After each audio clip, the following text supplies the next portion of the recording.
ശിവപ്രസാദം ജ്യോതിഷത്തിലേക്ക് എല്ലാവർക്കും സ്വാഗതം. ഇന്ന് നമ്മളിവിടെ പറയാൻ പോകുന്ന വിഷയം എന്ന് വെച്ച് കഴിഞ്ഞാൽ ബലിതർപ്പണത്തെ പറ്റിയാണ്. അതായത് നമ്മുടെ കർക്കിടക മാസത്തിലെ വാവുബലി ഈ മാസം, അതായത് നാളെ, അതായത് ഓഗസ്റ്റ് 12-നാണ്. അപ്പോൾ പിതൃതർപ്പണം ചെയ്താൽ നമുക്കുള്ള ഗുണങ്ങളും ചെയ്യേണ്ട കാര്യങ്ങളും ഒക്കെയാണ് ഇന്നത്തെ വീഡിയോയിൽ പറയുന്നത്.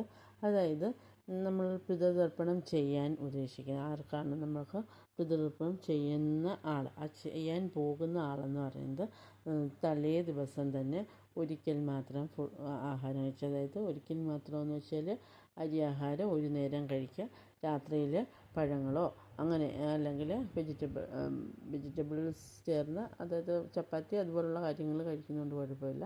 അല്ല, ഫ്രൂട്ട്സ് മാത്രം കഴിച്ചോ ഇരിക്കുക. പിറ്റേന്ന് രാവിലെ തന്നെ നമ്മുടെ അടുത്ത ക്ഷേത്രങ്ങൾ എവിടെയാണോ പുണ്യക്ഷേത്രങ്ങൾ ഉദ്ദേശിക്കുന്നത് അവിടെ പോകുക. അതായത് ഫുഡൊന്നും കഴിക്കാതെ വേണം പോകാൻ. വെള്ളം പോലും കുടിക്കരുത്.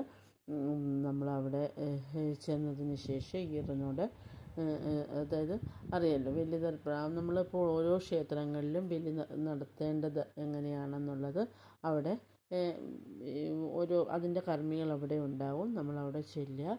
അങ്ങനെ ബലിതർപ്പണം നമ്മൾ നടത്തുക. അതായത് നമ്മുടെ പിതൃക്കൾക്ക്. നമുക്ക് പിതൃദോഷം ഉണ്ടെന്നുണ്ടെങ്കിൽ നമ്മൾക്ക് അതിൻ്റേതായ പ്രശ്നങ്ങൾ നമ്മുടെ വീട്ടിൽ എപ്പോഴും ഉണ്ടായിക്കൊണ്ടിരിക്കും. അതായത് പിതൃക്കളെ നമ്മളെപ്പോഴും എന്ത് ചെയ്യണം? വളരെ പൂജിക്കണം. അതായത് അവർക്ക് വേണ്ടിയുള്ള ഒരു ദിവസമാണ് നാളത്തെ ദിവസം. അതായത് കർക്കിടക വാവുബലി എന്ന് പറയുന്നത് തന്നെ എന്താണ്? ബലി നടത്തുന്നത് തന്നെ പിതൃക്കൾക്ക് വേണ്ടിയുള്ള ആ ദിവസമാണ്. അതായത് ഈ കറുത്തവാവ്, നാളത്തെ കറുത്തവാവ് ദിവസം പിതൃക്കൾക്ക് വേണ്ടിയുള്ള ആ ഒരു ദിവസമാണ്. അപ്പോൾ അതുകൊണ്ട് തന്നെ നിങ്ങൾ ഉറപ്പായിട്ടും എന്ത് ചെയ്യുക? നമ്മൾ പിതൃവിന് വേണ്ടി ഈ നമ്മുടെ വീട്ടിൽ പ്രായമായവർ, അതായത് നമ്മുടെ അച്ഛനമ്മമാരാകട്ടെ, നമ്മുടെ പിതൃക്കൾ എന്ന് പറയുമ്പോൾ അവരുടെ അച്ഛനമ്മ, അങ്ങനെ തലമുറകൾ കഴിഞ്ഞുള്ള നമ്മുടെ ഗ്രാൻഡ് പേരൻസ് എല്ലാം നമ്മളെ തേടി വരുന്ന ഒരു ദിവസമാണ്. അപ്പോൾ അവരെ കഴിവതും ആ ദിവസം നമ്മൾ ഹാപ്പിയാക്കി, അതായത് സന്തോഷമാക്കി ആക്കണം. അതിനാണ് നമ്മൾ ഈ പൂജ ചെയ്യുന്നത്. അതായത് ഈ ദിവസം എന്ന് വെച്ചാൽ ഈ പിതൃ ആത്മാക്കളെന്ന് പറയുന്നത് ആത്മാക്കളെല്ലാം ഭൂമിയിലോട്ട് വരുന്ന ഒരു ദിവസമാണ്. അവർ എല്ലാവരും ആകാശത്ത് വന്ന് അങ്ങനെ പ്രത്യക്ഷപ്പെട്ട് അവരുടെ ആത്മാക്കൾ വന്ന് നിൽക്കും എന്നാണ് പറയപ്പെടുന്നത്. ഈ സമയത്താണ് നമ്മൾ ഭൂമിയിൽ ഈ ഒരു പൂജ ചെയ്യുന്നത്. ഈ പൂജ വളരെ ഭക്തിയോടെയും വളരെ വ്രതശുദ്ധിയോടും കൂടി ചെയ്യുക. അപ്പോൾ രാവിലെ തന്നെ അടുത്ത ശിവക്ഷേത്രങ്ങളുണ്ടെങ്കിൽ ഇത് നടത്തുന്ന ക്ഷേത്രങ്ങളിൽ പിതൃതർപ്പണം മിക്ക ക്ഷേത്രങ്ങളിലും നടത്തും. അടുത്ത് ആറും ഒക്കെയുള്ള, അതുപോലെ തന്നെ കടലിൻ്റെ അവിടെ പാപനാശത്ത്, അതുപോലെ രാമേശ്വരത്ത്, അങ്ങനെ നിങ്ങൾക്ക് ഇഷ്ടം എവിടെയാണോ അവിടെ പോയി നമുക്ക് പിതൃതർപ്പണം ചെയ്യാവുന്നതാണ്. അപ്പോൾ പിതൃതർപ്പണം ചെയ്യാതിരുന്നാലുള്ള പ്രശ്നമെന്ന് വെച്ച് കഴിഞ്ഞാൽ നമ്മുടെ പിതൃക്കളോടൊപ്പം തന്നെ മറ്റ് പിതൃക്കളും വരും, അല്ലേ? അവിടെ മറ്റാളുകളുടെ പിതൃക്കളും വരും. അപ്പോൾ നമ്മുടെ പിതൃക്കൾ എന്ത് ചെയ്യും?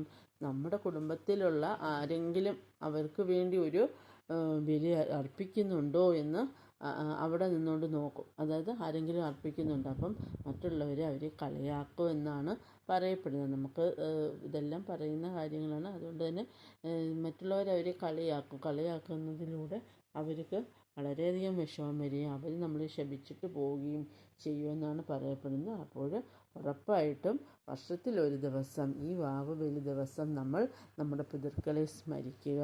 അന്നേ ദിവസം നമ്മൾ വെജിറ്റബിളായിട്ടുള്ള സാധനങ്ങളാണ് പിതൃക്കൾക്കായിട്ട് നമ്മൾ ഒരുക്കുന്നത്. അതായത് ഭഗവാന് തുല്യമായിട്ട് അവർ മാറുകയാണ്. പിതൃക്കൾ എന്ന് പറയുന്നവർ ഭഗവാന് തുല്യരായിട്ട് അവർ മാറുകയാണ്.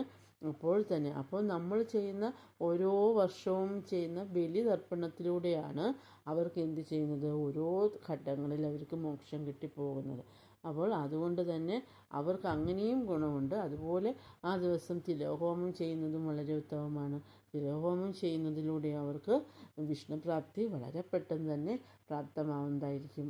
അതുകൊണ്ട് നമ്മൾ പിതൃക്കൾക്ക് വേണ്ടി ഈ കാര്യങ്ങളൊക്കെ ചെയ്യുക. അല്ലെങ്കിൽ നമ്മുടെ കുടുംബത്തിൽ ഉറപ്പായിട്ടും ദുരിതങ്ങൾ, അതുപോലെ നാശങ്ങൾ, സന്താനങ്ങൾ ഉണ്ടാവാതിരിക്കുക.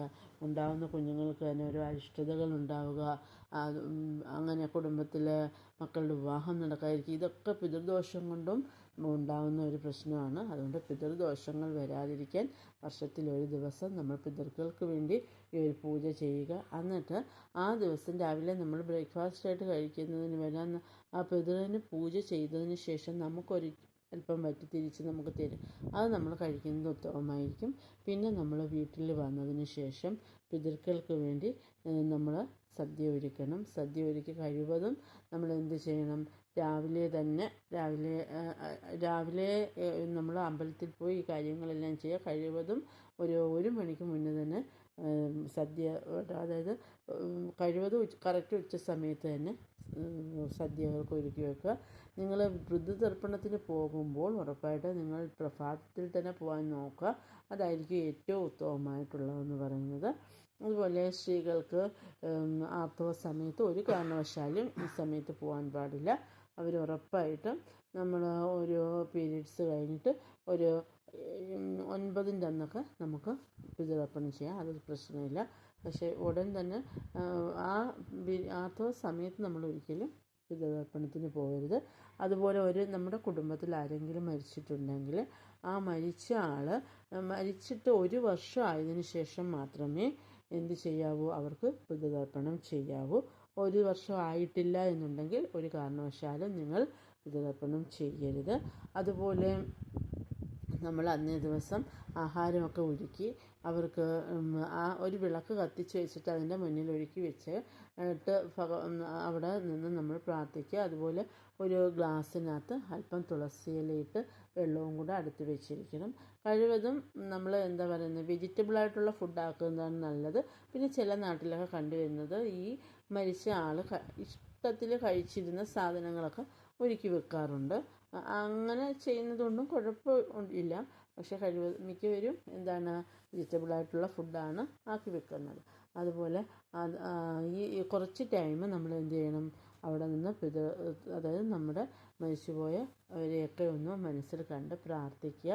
അതിനുശേഷം നമ്മൾ ആ തുളസിയില വെള്ളം എടുത്തിട്ട് അത് മൊത്തത്തിൽ കുടയുക. ഒന്ന് എന്താ പറയുക, കുടഞ്ഞതിന് ശേഷം നമ്മൾ ആ ഇല അല്പം ഒന്ന് നീക്കിയതിന് ശേഷം നമ്മൾ ഒന്നുകിൽ നമുക്ക് കഴിക്കുന്നത് കൊണ്ട് കുഴപ്പമില്ല, അതല്ല എങ്കിൽ കാക്കയ്ക്ക് കൊടുക്കുക. പുറത്ത് അതായത് കാക്കയ്ക്കായിട്ട് കൊണ്ടുവെക്കുക. അപ്പോൾ അങ്ങനെ ചെയ്യുക. അപ്പോൾ എല്ലാവരും നല്ല രീതിയിൽ ബലിതർപ്പണമൊക്കെ നടത്തുക. എല്ലാവർക്കും പിതൃക്കളുടെ എല്ലാ അനുഗ്രഹങ്ങളും, അപ്പം സർവേശ്വരൻ്റെ അനുഗ്രഹം ഉണ്ടാകട്ടെ എന്ന് ആശംസിക്കുന്നു.